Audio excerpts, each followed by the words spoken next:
a little bit of like a buzzing noise. It's a Christmas spirit. It's the damn Christmas spirit is what it is. Mm-hmm. I don't know where it's coming from. Is it the lights? Oh, that's interesting. Try unplugging the lights. No, it's not. It's fine. No one will hear it but me. It's fine. Oh, but is it going to make you crazy? Should I like snap my fingers constantly or something? Like, just look over here. Maybe do this. Look over here. Hear this, not this.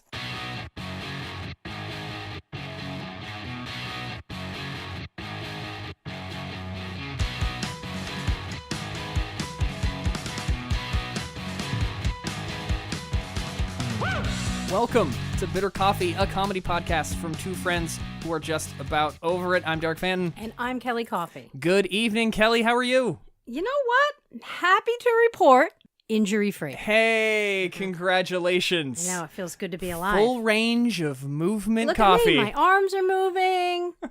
You're pointing at stuff across the room freely and without pain. I'm reaching. Good for you. I'm hugging. Yeah, it feels good. I was a little bit nervous because usually when my injuries happen, it's either when you're on your way here or like the day before. Okay. So just to play it safe. The other shoe could have dropped at any moment. Any moment.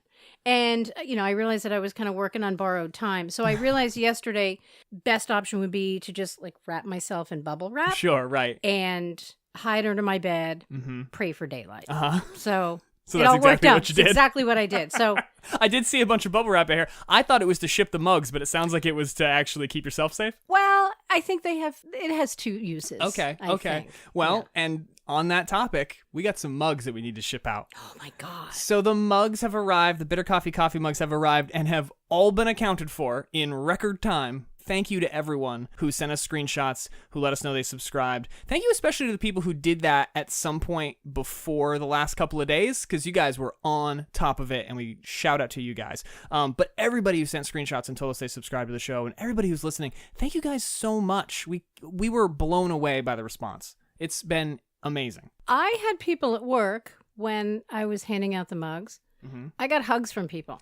Hugs for mugs. That's hugs awesome. For mugs. And yeah. like people who don't normally hug. They aren't huggers generally. I've never hugged these people before. Wow. And they came at me. So it was exciting. It was like, oh my God, this is really genuine. I like the idea of coming at you with a hug. They did. Very it was aggressive great. movement. It was awesome. And then other people, awesome. They kind of like they screamed loudly, like I was hurting them. But I wasn't. People poking their head in from other offices. Everything okay there? Yeah, it's fine. Just okay? mugs. Just mugs. Don't worry about it. Yeah, it's fine. Mugs and hugs. The mugs are here. So yes, we do want to get those mugs out this weekend, hopefully. As you're listening to this, if all things go to plan, this is coming out the Friday after this weekend because we're going to try, and we're going to do this for you all, and actually for our own sanity. We're going to try to have a little bit more of a standard posting schedule so people know when episodes are coming out, so we know when episodes are coming out. The idea is every other Friday you will be hearing from us. We will be joining you wherever it is you listen to podcasts. That's the plan. So every other Friday you'll get a new fresh episode of Bitter Coffee. Hope that works out for you because ultimately it's our decision. So... So if you don't like it, you can email us. Absolutely. Email us and let us know that you don't like it. That's one more reason for you to email us at bittercoffeepod@gmail.com. COFFEY. Or you can hate tweet us. Oh, yeah, definitely hate Twitter. That's what Twitter's for, after all. Just hatred. Tell me about it. Being negative about everything. Did you see on Twitter that I changed my name? I did. You know what? I wanted to ask you about that. I did see that you changed your name. Tell me the backstory there. And it's not even really close. No. No. To my real name. No, not at all. So if you were looking for Bitter Coffee, the podcast at some point on Twitter, you might have found Bitter Coffee, the Twitter handle, which was Kelly's Twitter handle. But I can tell you that now because it's not anymore. No. Yeah, well, so tell me, I want the dirt. What happened there? So the name that I'm now using on Twitter is a character that I created in the late 90s. Oh, wow. This is early 2000s. So much better than I even thought it would be. Okay. Oh, yeah. All right. And her name is Flouncy Traeger. Which, without the backstory, is a great name. She's a wonderful person. And, I mean, she's not perfect. She's far from perfect. She likes to... Flouncy Traeger likes to talk to somebody in customer service just because she feels that things could be better. And Flouncy is not sad. She's not mad. She's just really disappointed. And she sometimes will get a little bit drunk and scream about how she's going to run for city council. Oh, okay. So, okay. Flouncy's everywhere. Feels really appropriate to your Twitter handle, to your Twitter content, I should say. Yeah. No, Flouncy's, she's out there. And she's angry. She's angry. But then other times, oddly warm and inviting. So look for Flouncy, what is it, Traeger? Traeger, Trager. Flouncy Traeger on Twitter. Yeah. So she's out there. Amazing. This is an interesting transitional point. I'm going to make it Flouncy, much like part of the lyrics to the Winnie the Pooh theme song. Flouncy, bouncy, fun, fun, fun, I believe is in the Winnie the Pooh theme song. Do you want me to look it up? No, I don't, because just like I didn't look up the Winnie the Pooh theme song the first time. Thank you. Here's a great thing about people who know me, or people that I know, is that I had multiple individuals, one of them being my mother, who was immediately, the night the podcast went live, texted me, probably later than she should have because I was in bed and nearly asleep, to tell me that you and Hannah maybe did make up that Nori song. Ooh. Because that's not the Winnie the Pooh theme song. And I was like, but yes, it is. Okay, she's like, couple things. Okay. I like the fact that your mom was just on it. Yeah, 100% immediate feedback. Wonderful. Yeah. Shout out to Glad. Shout out, Glad. Love you. And I think our friendship is back on. Okay, because good. I put a lot into the fact that you guys created that melody. And it felt weird. Okay, but wait. But wait. Come on. Because it's Christmas. I'm sorry. I hate to ruin these things, but it's fine. I've got to speak my truth, Kelly. Please. And my truth is the actual truth, which is helpful. So the Winnie the Pooh has Flouncy wouldn't understand that. Just a lot of no. Okay. If you say so. Until we know different. We collectively. There are 2 Winnie the Pooh theme songs, at least 2. There may be more. I had a moment when I was editing the podcast as I was playing it back and realized I couldn't place exactly why. I knew that there was also a Winnie the Pooh that goes, Winnie the Pooh, Winnie the Pooh. No, this song I know. Lyric. Don't know what it is exactly. Yeah. But that's the song. That's the Winnie the Pooh song that is the classic song from the Disney show. At some point in the 80s, there was a different cartoon version of Winnie the Pooh, an updated, modern Disney Channel version. That theme song is the Pooh Bear, Winnie the Pooh Bear. So if you're of a certain generation, that is your Winnie the Pooh theme song. If you're of a previous generation or even slightly older, you know the original. And so my mother was convinced that I was wrong on this.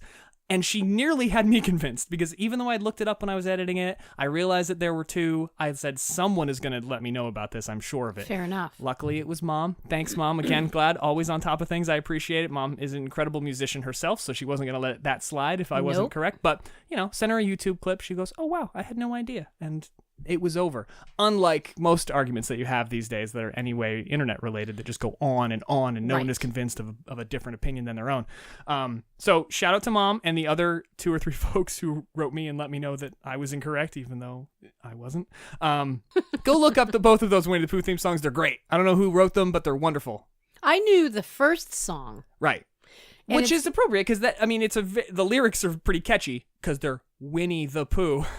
Winnie the Pooh is how the song starts. It's something. Yeah, I don't know the lyrics, but I know the melody. Right. So when I was editing the podcast, I discovered that one when I went to YouTube and said Winnie the Pooh theme song. That was the first one that came up, and I hit play, and I was terrified. Immediately, I was terrified because I thought, I've screwed this up.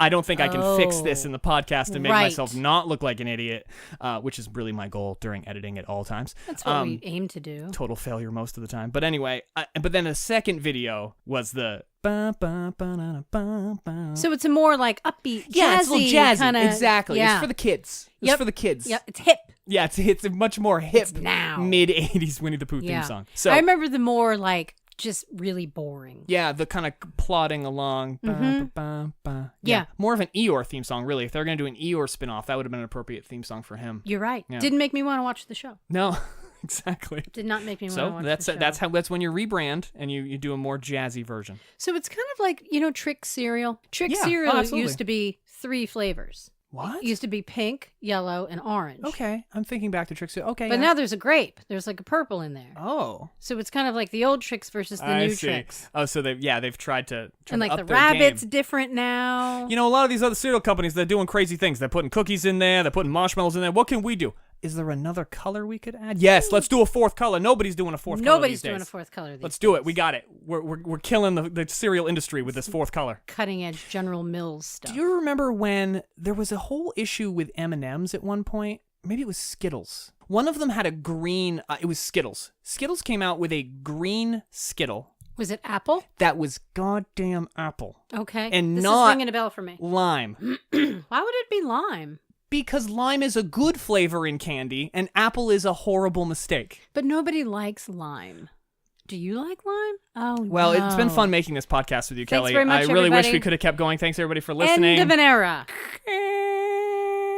Do you really like lime? I love everything flavored lime. I do. Really? Yeah. And you're not alone in I'm always questioning learning that. about you. Every single week I learn. It's incredibly educational, this podcast.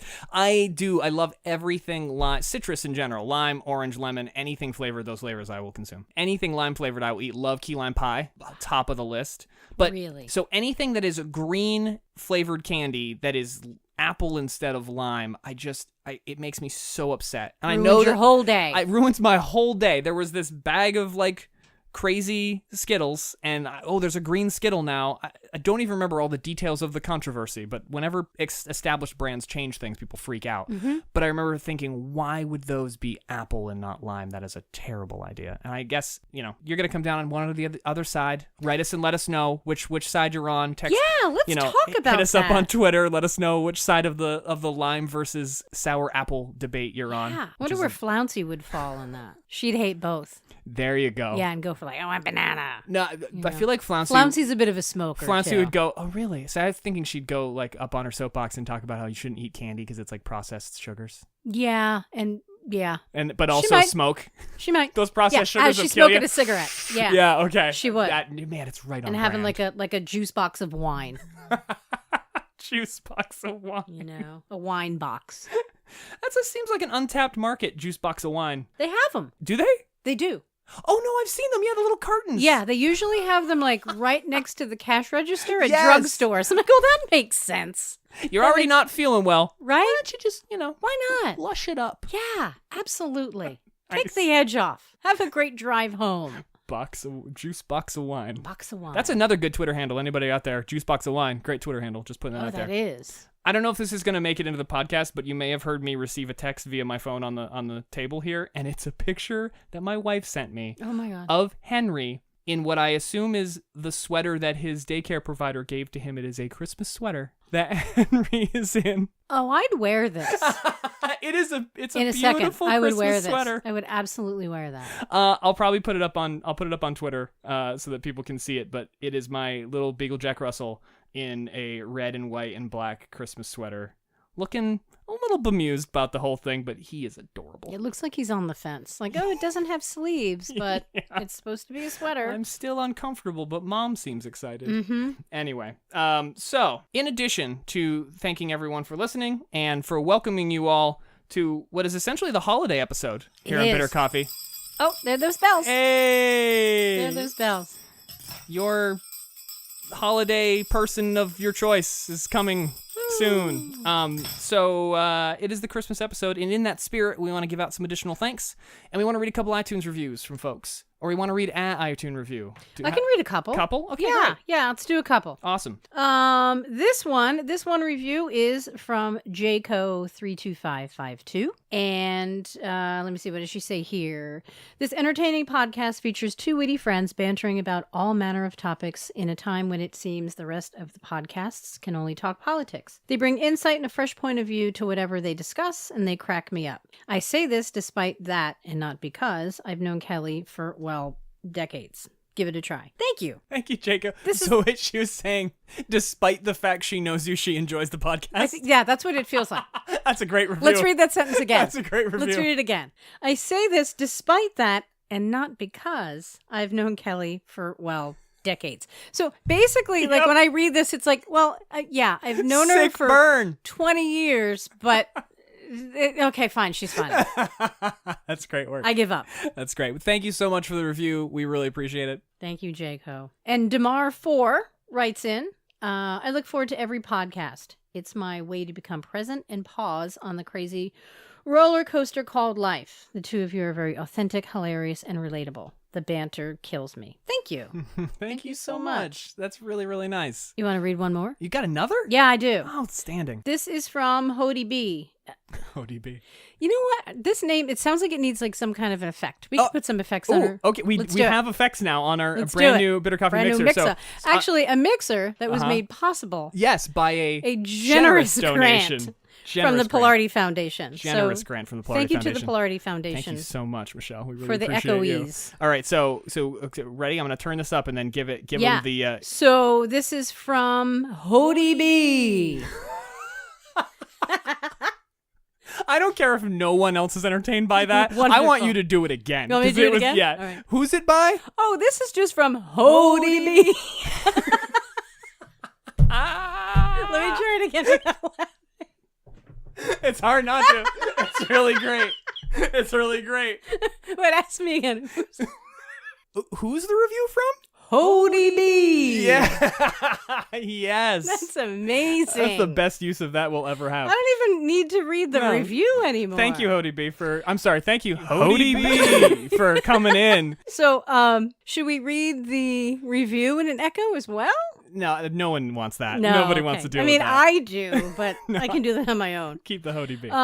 If it is true that laughter is the best medicine, then Kelly and Derek have your cure. They are hilarious, and you never know what they will talk about next. This is true. This That's is 100% a true statement. accurate. Nor do we. No, we don't. I'm addicted and look forward to each new episode. Give Bitter Coffee Pod a listen today. Awesome. And let's just give another shout out to Hody B. Yes. That's exciting. Oh, man. I was on top of the fade and everything on that one. That worked out great. We're professionals Thank now. you, Hody B, for giving us an excuse to I'm sorry, mess who? with our effects. Oh, I'm sorry. Who You're are you absolutely right. thanking? Thank you, Hody B, for your review. We really appreciate it. So thank you, everybody, for the wonderful reviews. Thank you for the excuse to finally use the effects on our new mixer. We really appreciate that as well. As we mentioned earlier, the season of thankfulness and gift giving, it is the holiday season. That's not an effect. That's just me holding a dog collar with bells on it and ringing it, which is just as good, if not better. So it is, at this point, just a few days before Christmas as you're listening to this, or during Christmas if you want to listen to it during your Christmas break. We appreciate that. Thanks very much. But there are so many things about Christmas that we could get into. We rapid fire listed a few things. I don't even know if we'll get to all of that, because the one thing that we brought up that we both have to deal with, that everyone probably out there has to deal with or has had to deal with at some point during the holiday season, and this I guess you could lump into sort of a jobs category, is the incredibly awkward holiday party. Oh, it's the worst. This tradition, I understand where it comes from. You want to get together, you want to celebrate, you want to have a holiday celebration for everyone that you work with. I am very fortunate in that I work in a workplace that is conducive to this. It makes sense with the culture, with the people that we've sort of gotten together. We are we're a smaller company. There's only 100 or so of us. It makes sense to have a holiday party, and I always have a good time. But I have absolutely been to holiday get-togethers that just, it doesn't work. It does not work. I remember IBM. I worked at IBM for about 8 years on nights, and there's nothing more depressing than a holiday, I'm going to break out the Derek air quotes here, a holiday party. There they are. At a night shift IBM job at 3 o'clock in the morning with a department full of people who I might know 2 or 3 of them because there's, 30 of us. We're all tired. None of us want to be there. We certainly don't want to be celebrating with anyone. And we sure as hell don't want to do some goddamn Yankee swamp. Oh my God. It was miserable. The entire time it was miserable, and there was nothing we could do about it. Some people really like them. Some people have such a good time and get so excited whenever the holiday party rolls around. There's always 1 or 2 in every sort of organization.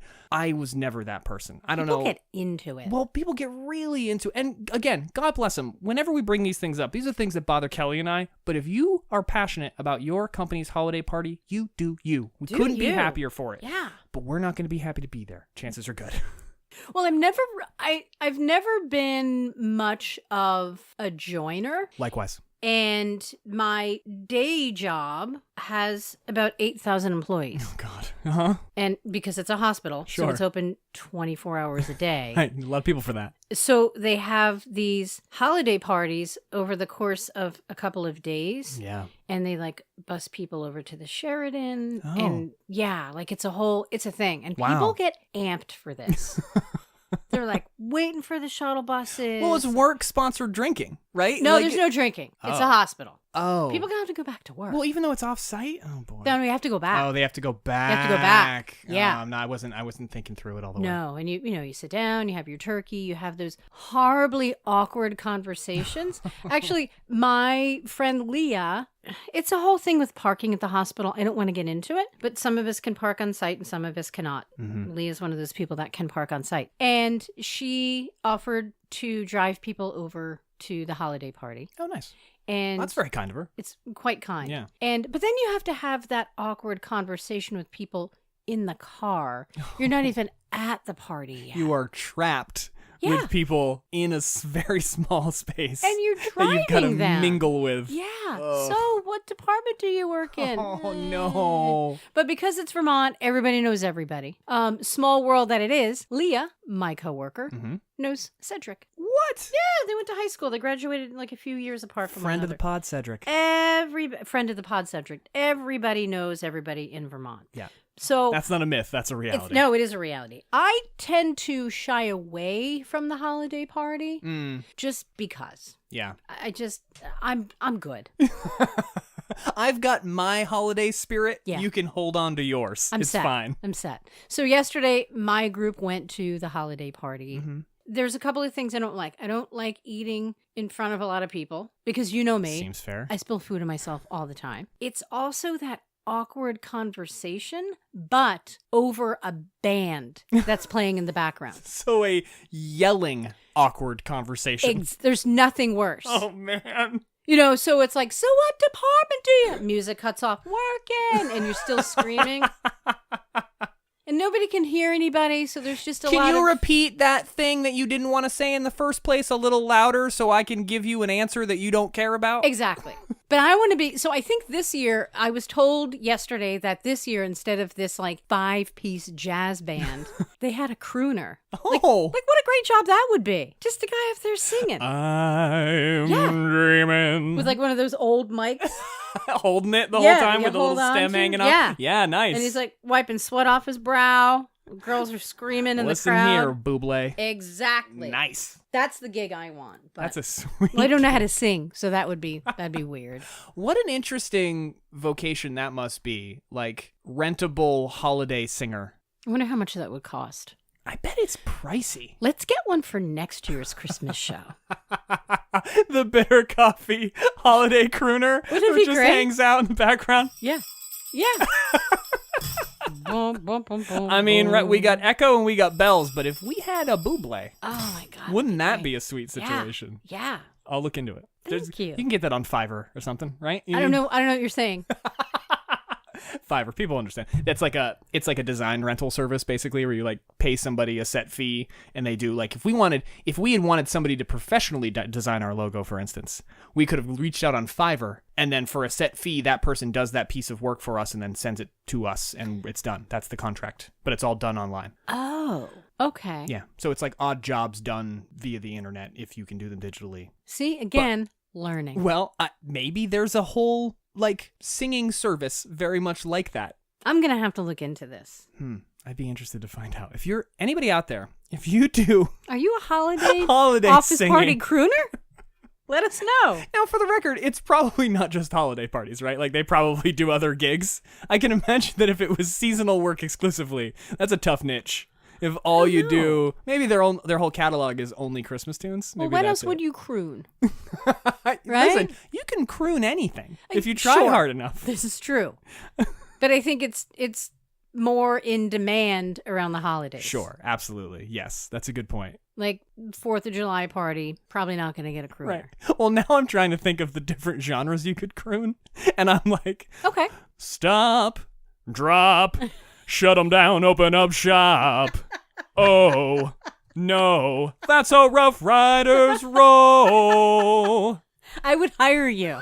Don't do that. That's what you should do with your life. Again, harkening back to like do that. The funeral music, all those songs, 90s hip hop and ska jams via crooning. Funeral crooning. You could do like baby showers. You could do funerals. You could do weddings. Derek you could do Fenton. divorces. Divorces would be a good time to have a crooner. Let's get a divorce crooner here. We already ordered one This on is Fiverr. my sister as support. This is my lawyer. This is my crooner. It's awesome.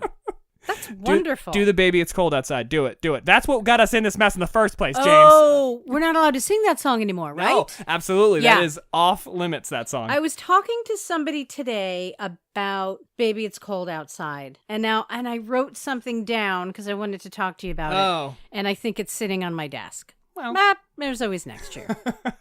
No, Baby It's Cold Outside has a complicated history. I actually saw, and again, if only we could do research on this show, but we can't. So, I saw some really lengthy, very well thought out, very well written defense of Baby It's Cold Outside. Ooh. I'm not going to get into it here because that's not my place. But it was actually really eloquent about sort of what the intention of the song was versus what the current interpretation of the song is. Either way, some people are going, I don't understand. Why are we having this conversation? If you've not listened closely to the lyrics of Baby It's Cold Outside at any point, take a listen through in the current environment. Listen to those lyrics. They're problematic, to say the least. But I felt that those lyrics have been creepy for years. A lot of people have felt that. But now people are actually talking about it. Sure, but there's a difference between hearing music and listening to music. And I think that's the issue, is you listen to music. And so you listen to the song and you went, ooh. Oh, boy. Like he slips her a Mickey, right? Baby, what's in this drink? I believe is one of the lines. Or and what's in this drink? It's not like it's a strong drink. It's not like, what's in this drink? What else is in this drink? You're kind of making me drink. Exactly. Yeah, it's an unsettling song. However, if we're going to get into that, we can talk about songs that mean other things. Okay. Now, and I talk about this all the time, probably way too much. Well, there's a couple things I talk about a lot when it comes to music. I talk about how much different rap music would be if Marvin Gaye were still alive. And I think about that Sarah McLachlan song, Possession. You know this song, right? Okay, anybody who is still listening to this episode, do yourself a favor and either listen to the song or Google the lyrics, and you think that the song is about like, oh my God, they're so in love with one another, these two people. Right. No, you're wrong. Nope, sure isn't. The lyrics are lines from letters that Sarah McLachlan's stalker sent her. Right. So then it takes on this whole like creepy element. And Big then you time. listen to the song, and now like even in the beginning, like now it's super chilling and it freaks me out. You can't unhear it No. once you hear it. Yeah. I talk about this all the time to no one in particular. Well, basically anybody that will listen. Well, guess what? Captive audience. Anybody in This their is car true. right now can't reach their phone, change the podcast. You're hearing about it now. Yeah, this is it. It's one of those things that people don't know that you do. And these days with the internet, there are so few of those things that exist that like you could tell someone and they'd go, oh, really? 9 times out of 10, you go, hey, did you know? And they go, uh-huh. I know. Yeah, like I did to you here, but that was just a coincidence. But generally speaking, there are very few instances where you can tell somebody, oh, did you know this? And they're like, oh, I didn't know that. That's one of those things I think you could get a lot of people. It's like, oh, you know that Sarah McLachlan song, Possession? Oh, yeah, I've heard that song. It's a good song. Well, you know what that's about? It's about stalking. Her stalker's but letters. I say it in a really aggressive way. Stalk. And then I think I'm one of the last people on the entire earth who just learned maybe 6 years ago that Little Red Corvette by Prince. Mm-hmm. It's a song about vaginas. Yep. I didn't know this. Oh, okay. See, that one I had no idea. I did know, not thanks to the internet, but thanks to no idea. Friends who also were into Prince. Prince and vaginas? Well, I mean, they kind of go together. Peanut butter and jelly, Prince and vaginas. It's a natural pairing. I was just trying to think of what kind of store that is. Welcome to Prince and Vaginas. Please hold. Hold your prince or hold your vaginas. Mm-hmm. Yeah.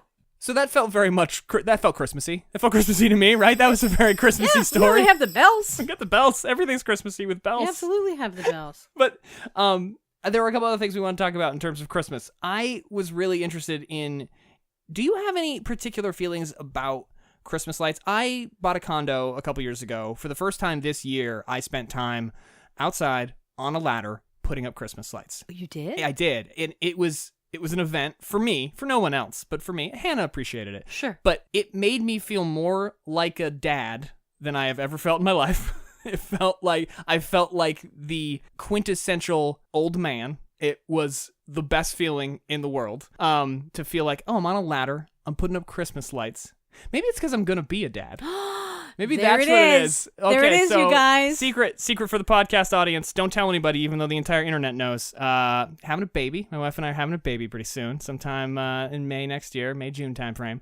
You know, putting it out there. Do you know the date? Do you know your due date? May 25th is the due date. Okay, so like Labor Day weekend. You guys could not have planned that any better. Listen, there was a lot of math involved. Yeah. It was a real ordeal to get Labor Day. We're real ironic that way. Oh. No, just kidding. Okay, no. We had no considerations for the date. No, I didn't even, I don't know when realize Labor Day is, so.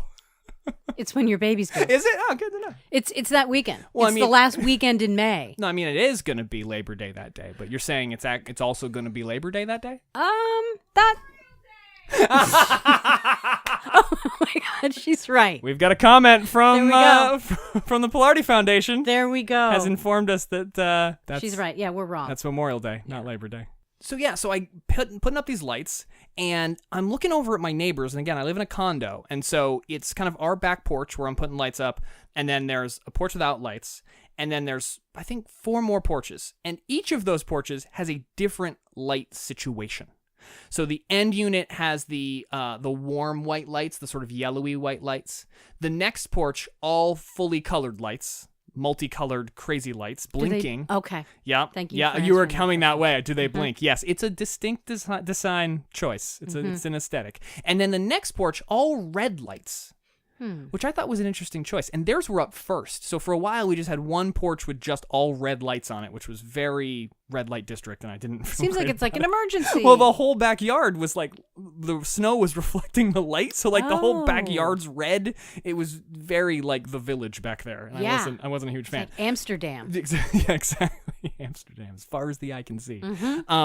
So I'm up there, I'm putting the lights up, we got all the lights together. I got the cool white lights, so they're more white. They're like pure white. So by doing that, and I wasn't thinking about it at the time, all of the porches that are decorated on the back of the house, on the back of the condos, are all different.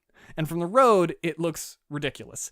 I choose to only look at our house, which has the white lights, which I think I like. They're a little more modern, is the thing that it said on the box. Well, it says it on the box. It has to be true. Must true. be true. It's marketing. I'm in marketing. All of that stuff is true.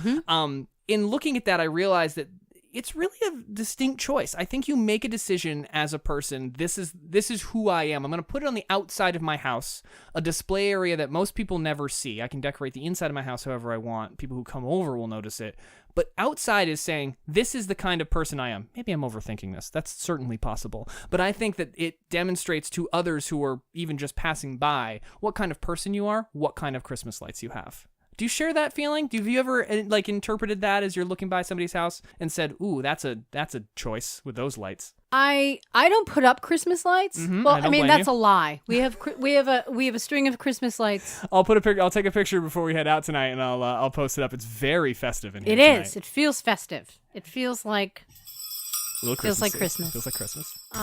We don't put lights outside, but I do tend to think that people who over-decorate their homes have really messy houses. Oh, interesting. And people who, like yours, it's probably just like a simple string of strings. white lights, all evenly spaced. Oh, God, and yes. That line of lights is taut. Right? That's yeah. It has no give. No slack in those lights. No slack. Zero. Got the special clips that go on the roof to make sure they're all aligned. You run a tight ship when it comes to your lights. I feel that, yes, it is an expression of who the person is. I can't stand when houses are over decorated. It's a lot to take. With the reindeers, and then they have like I guess they're supposed to be reindeers, but they look like coyotes. It was like, like White Fang, and like they bend down to drink the water or whatever. Like it's weird. If you're looking at it in the daytime, it looks like a reindeer, but then when it is just the lights, in a lot of instances, you can't tell what they are. They're just it's like an weird electric shapes. dog. It's weird. That poor animal. But I will say there's nothing funnier. You know those big, huge inflatable ornaments. I don't even know what they're like. Yard ornaments? Yard decorations, yep. Yeah, and they're like 10 feet tall. Yep. There's nothing funnier than when one of those starts to deflate. Yep. Hilarious. Yep. And some of them play music. Oh, yes. The ones that play music It's a are lot. especially fun. It's a lot. Yeah, I saw one of the snow globe ones that like has the fan in it. Have you ever seen that? No. It's literally a giant snow globe and it has a fan in it, so it blows the snow around. I've seen them on television. Okay. Yeah, Never in the store. You've heard tell, but not. I have. Yeah, I have. I'm not fancy enough to have that in my neighborhood. It's a lot of electricity. I don't know if we can afford it. But there was a Frosty the Snowman, giant Frosty the Snowman that had fallen onto it. So it just looked like Frosty was catching a Frosty facial the entire time, that it was just blowing into his face. And it was... Oh my God, that's priceless. It was really good. Well, the song does say that Frosty does melt at some point, right? Right, Not to ruin it for kids who are listening to the show. No. Oh, yeah. Those Santa's kids real out and there. Frosty lives. Yeah, that's the issue, not Frosty facial. Right. It's the issue with not knowing about Frosty being fake is the problem. Got it. But see, Christmas is rarely this much fun when you're not doing when you're not doing a podcast. So true. What else is going on? Hey, I went to go see musical theater. Oh, good for you. Not something I normally do. I went to go see The Drowsy Chaperone. Oh, great name. Yeah. Okay. It's a musical. Uh-huh. And I'm totally going to mess this up. So that's okay. It'll be the first thing we've messed up on the podcast. It's a guy sitting in a chair in his apartment, like kind of modern day. Okay. And he puts on the soundtrack from The Drowsy Chaperone and then talks about parts of the musical that he's listening to as it's going on. So yeah, it's super cool. How cool. So he just like sits in a chair in his pajamas talking about the show. And then there's actual scenes that are played out because there's songs being sung. Right. Is he there the whole time? He's there the whole time. So and he'll cool. interject and talk about stuff. What a great And then concept. at one point he has to like flip the record. That's the intermission. Like it's super clever. And my friend and co-worker, Jillian, played the role of Mrs. Tottendale. And Jillian's got a really good voice. Yeah. An amazing voice. And she nailed the role and it was great. Awesome. And Michelle's not a huge fan of musicals and stuff. And she loved it. No kidding. I could not recommend this show enough to people. I mean, it closed last weekend. But it was... bad. You missed out. It was missed out. awesome. You it can't was great. see it. It was fantastic. You wish you it were was there. Wonderful. So after the show, I went and saw Jillian and, congratulated her and, yeah, you were great. And one of the ushers came over to say hi to Jillian as well. So Jillian introduced me and Michelle to this usher, Frankie, who also happened to be Jillian's old French teacher when Jillian was in high school. So her name was Frankie, and I'm thinking, is it Frankie? Like whatever. And she starts to talk to me in French. And I said, yeah, I don't know any French. I don't. Okay. So she was like, oh, what did you think of the play? And I said, oh my God, I thought it was great. I had such a great time. And she said, oh yeah, it was great. It's just, and I'm like, I don't. That was the French? I take it? Okay. I'm like, I don't know what you're saying. Okay. And then I said, yeah, I don't speak French. And she said, oh, the crowd, because we went to a Sunday matinee, 2:00, because that's what you do. And when you're us. Yeah. Yeah. And she said, oh, the Sunday afternoon crowd, they're very, I'm like, again, that was more French. I still don't speak French. And the whole time she's doing this, she's aggressively shaking my hand. Ooh. So it was weird. Like I can't get away from Frankie. You get verbally and physically accosted in public more than you certainly deserve, but more than anyone. It's weird. Man. It was really weird. Like I didn't even have my gloves on, or I could just like pull my hand away and she just could keep the it. glove. I'm out of here. It's fine. I just need the one since you broke my hand. Yeah, it just was weird. continues talking to you in French like you would have somehow picked something up. Yeah, like I would have learned it. I mean, she's a French teacher. Oh, right. So why wouldn't I have learned it very quickly? And she spoke a sentence worth of French. So she just assumed, that was the Rosetta Stone for your French speaking experience. You would have learned everything you needed to know, and then by 15 seconds later, she could have spoken to you in French again. You would have been good to go. Yeah, I drove home on the opposite side of the road because here we are. We're in France. Do they run it? Which side of the road do they drive on? Just bought a baguette and a bottle of wine on the way That's home. it. Got a beret. That's it. That's all Nothing I did. but croissants in the morning for you. That is a weird. It was weird. So then when I brought it up to Jillian on Monday, again, I was like, oh my God, the show was great. It was fantastic. But Frankie was a little bit weird. Because she just kept on talking to me in French. She goes, yeah, she's a French teacher. I didn't learn anything. But... My friend George keeps hitting me with his car. Oh, he's a driver's ed teacher. Yeah, exactly. Well, that doesn't give him an excuse. Exactly. It's weird. So that was my experience with musical theater. Well, it's here in the Green Mountain State. Yeah, there's musical theater is an interesting thing. There's definitely various levels of theater. As I said, I enjoy Hamilton, but I also enjoy sort of like public theater. We've gone down to Lebanon and seen a bunch of stuff at Lebanon Opera House, and I love those kind of shows. My mom, actually, shout out to Glad, was in a show over the last couple of weeks called Show Tune Holiday Edition, where she was in a musical for the first time. She had never done a stage performance before. She'd never done any kind of acting. She's sung her whole life, been in bands her whole life. Which I find hard to believe. I was very surprised as well. Like, you would think, I mean, thinking back, obviously, she's not lying to me. She's 100% right. I've never seen her in a stage performance. No, I'm not saying that your mom's lying. No. Like, are you sure? Because I feel like she's done a lot of theater. No. I'm not saying that, like... She's done a lot Check your mom's facts, because they're not adding up for me. Hashtag fake news on your mom's musical fake career. Mom news. Fake moms. That's a whole other show. But no, so she had never done a stage performance, and she was nervous, which was crazy to me because my mom has sung and performed her whole life since I was a little kid and well before that. And I've never really seen her outwardly exhibit any nervousness. And of course, during the show, I'm sure she killed. I'm sure she was amazing. Absolutely. Everybody who's been to the show who talked about it has said it was fantastic. I just admire that so much. And it's cool that, she did this holiday show, was her first thing. She was a little bit nervous, but she was like, you know what? I really enjoyed it. I had a great time, and it was really fun, and I might audition for other stuff again. Awesome. So, lean into that stuff, kids. Yeah. At any point in your life, you find something that's intimidating to you, do it, because you never know what a great experience it might be. So shout out to my mom for always giving me the inspiration and be like, that thing scares me, so I'm going to do it. I'm going to go do it anyway. It's so awesome. It's awesome. I'm still not going to learn French, though. Oh, no. I'm not saying to learn French. No. I learned 2 words of French in my schooling career. I think I took French like 2 years in 7th and 8th grade. All I can say in French is stop cheese. That's it, which doesn't have a whole lot of utility. What else do you need? Arrête fromage is not a phrase you necessarily need to use, although we were taking a family vacation when I was maybe 15, and we ended up kind of circling up through Canada to get across over to upstate New York that way.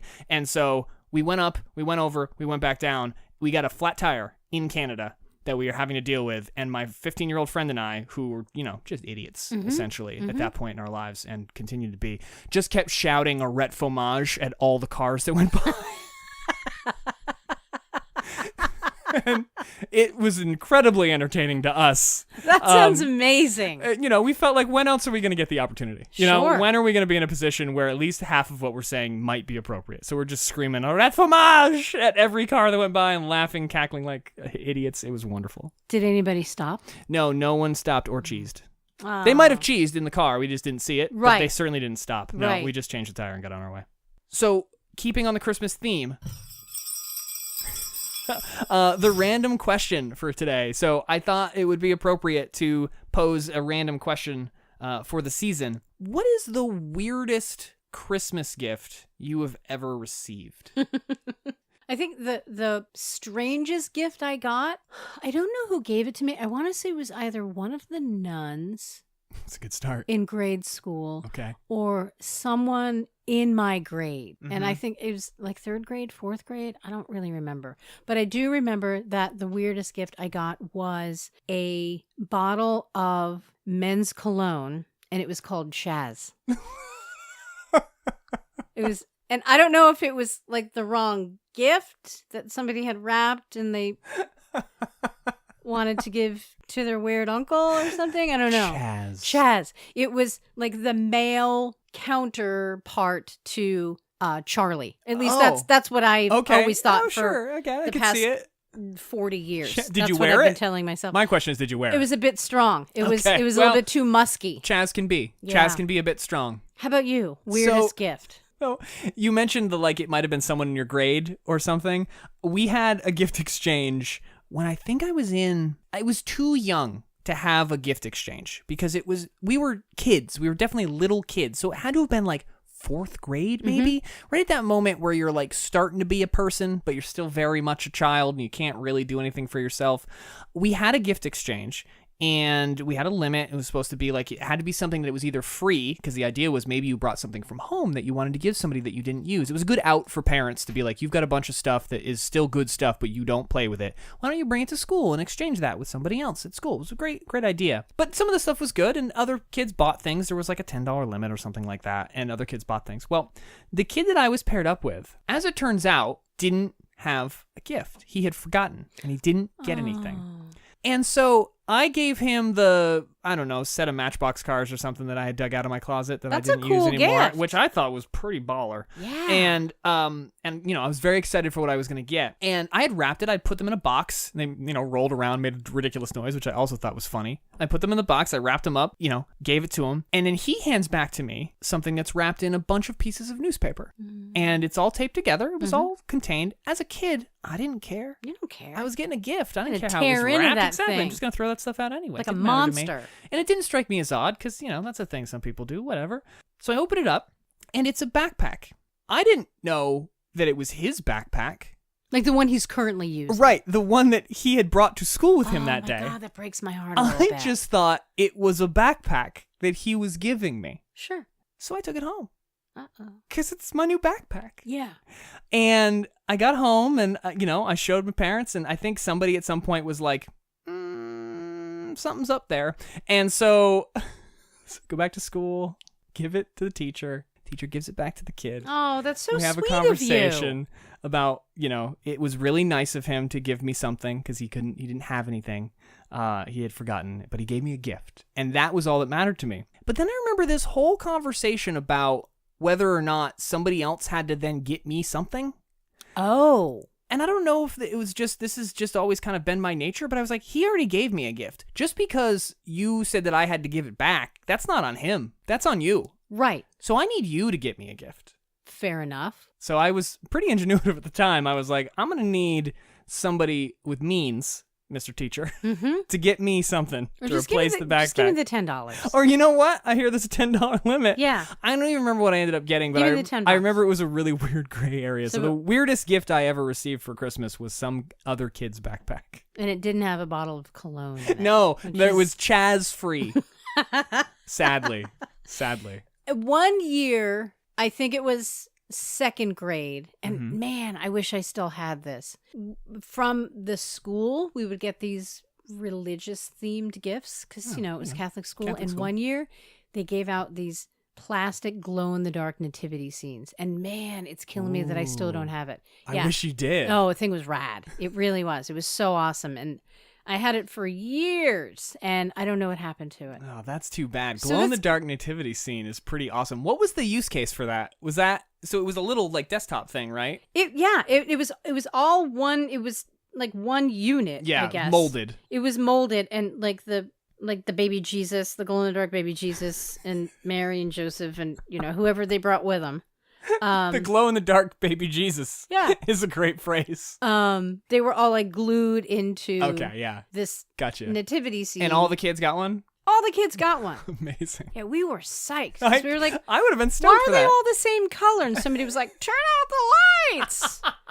And that's what we did. And we freaked out. I think that was second. It had to have been 2nd grade. The light of the Lord coming through, shining through. 18 kids in a classroom just like staring at these glow-in-the-dark nativity scenes. Hypnotized by the glowing Oh my God. And then we turn the light back on, then shut it off again. Like, oh my God, there it is again. And we freaked out. Those glow-in-the-dark things, do kids still get into that? Because I remember being hard into glow-in-the-dark stuff when I was even like far beyond like 2nd or 3rd grade. I think like well into middle school. I wanted everything to be glow in the dark. I had glow in the dark paint and like stencil that I had done in my room. I had all the stars on the ceiling, all the glow in the dark stars. You're one of those kids. I was one of those kids. You were all in. Had made the constellations myself, the plastic stars that stuck to the ceiling that fall on your head occasionally when you're in bed. Though, I love that was a falling star. Make a wish. Falling star. Make a wish. Make a wish. And then hope it doesn't hit you in the eyeball. Yep. I had the dinosaur, the plastic dinosaur that like you pieced together from like Shelburne Museum.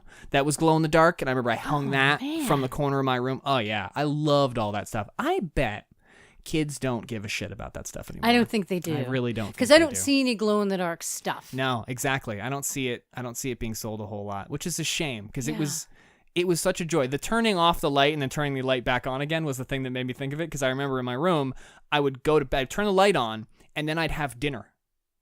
Oh, so that I got nice and charged. Charge it up. Right before dinner, I'd run upstairs, turn my light on, and then go have dinner. And then have dinner, hang out, watch a show or whatever, and then go to bed. And I remember getting all prepared for bed with the light on. Everything, getting ready to get in bed, brush my teeth, whatever. And then the very last thing I would do is shut the light off, run into bed, get under the covers, stare at my Starfield. Man, those were the days. They don't have that anymore. Now I want to set that up in my own room. You really should. I should really do that. I'll make a note. Hannah will love it. All right, Kelly. Well, I think we've really holidayed it up here on the Bitter Coffee Podcast tonight. So I'm in the holiday mood now. I hope all of you out there are as well, and I hope that you all enjoy your holiday. Thanks so much for listening. You can find Kelly on Twitter at her new Twitter handle, Flouncy Traeger. Flouncy Traeger. I love it so much. You can find me on Twitter at Mobydiculous. If you've enjoyed the podcast, please subscribe. We post new episodes every other Friday now. He said, hopefully, that will actually happen. Please leave a review on iTunes if you're so motivated. If you have any questions, suggestions, or topics you'd like us to chat about, write us at bittercoffeepod@gmail.com. Our intro and outro music is Hold Me Down by John Worthy and the Bends. Our key grip, our head chef, and the one who makes it all happen is Michelle Pilardi, and we will talk to you all next time. Thanks for listening. Happy holidays, you guys. Happy holidays. Bye-bye. Woo!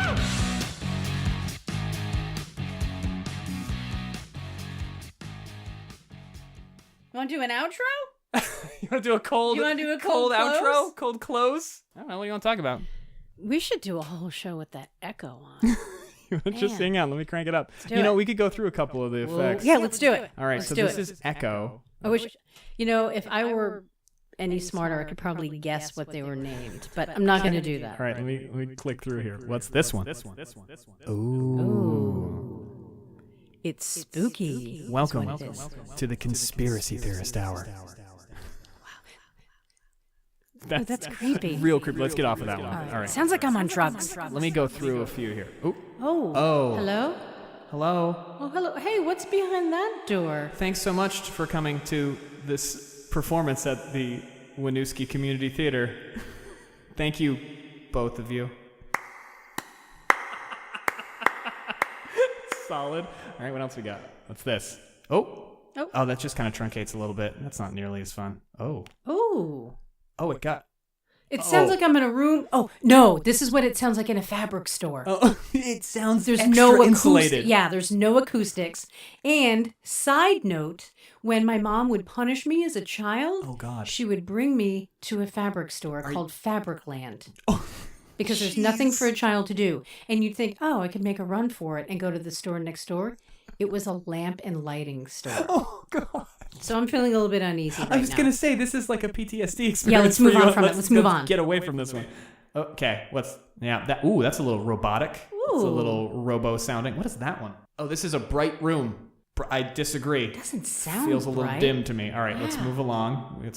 What else we got? These are all sort of similar. Okay, I'm gonna get closer back to echo again. Oh God, that's that bright room. Sorry, man. Sorry about that. Sorry about that. That's my fault. Jarring. That's my fault. Ooh, okay, so we're back to echo. Oh, that's maybe my favorite. Did I tell you that I missed the Mars landing? No. Mm-hmm. This sounds like deep space, so that's appropriate for you to tell me.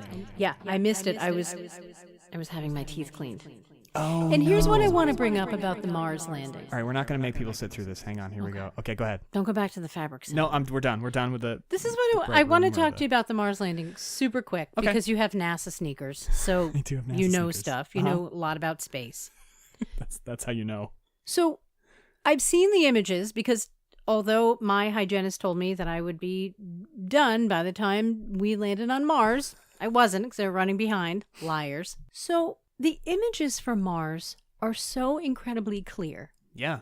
Yet when somebody robs a store, you'd think just the opposite would be true. Well, it's a value-based pitch, right? Because we sent those cameras to Mars. The other ones you're talking about are in the back of a 7-Eleven. Okay. So the cameras that they use in stores that are frequently robbed. Yeah. Okay. What are they recording? I'm with you. 9 feet away? I'm like, And I'm not going to ask for an exact number, but how far are the cameras on Mars recording from where you and I are sitting right now?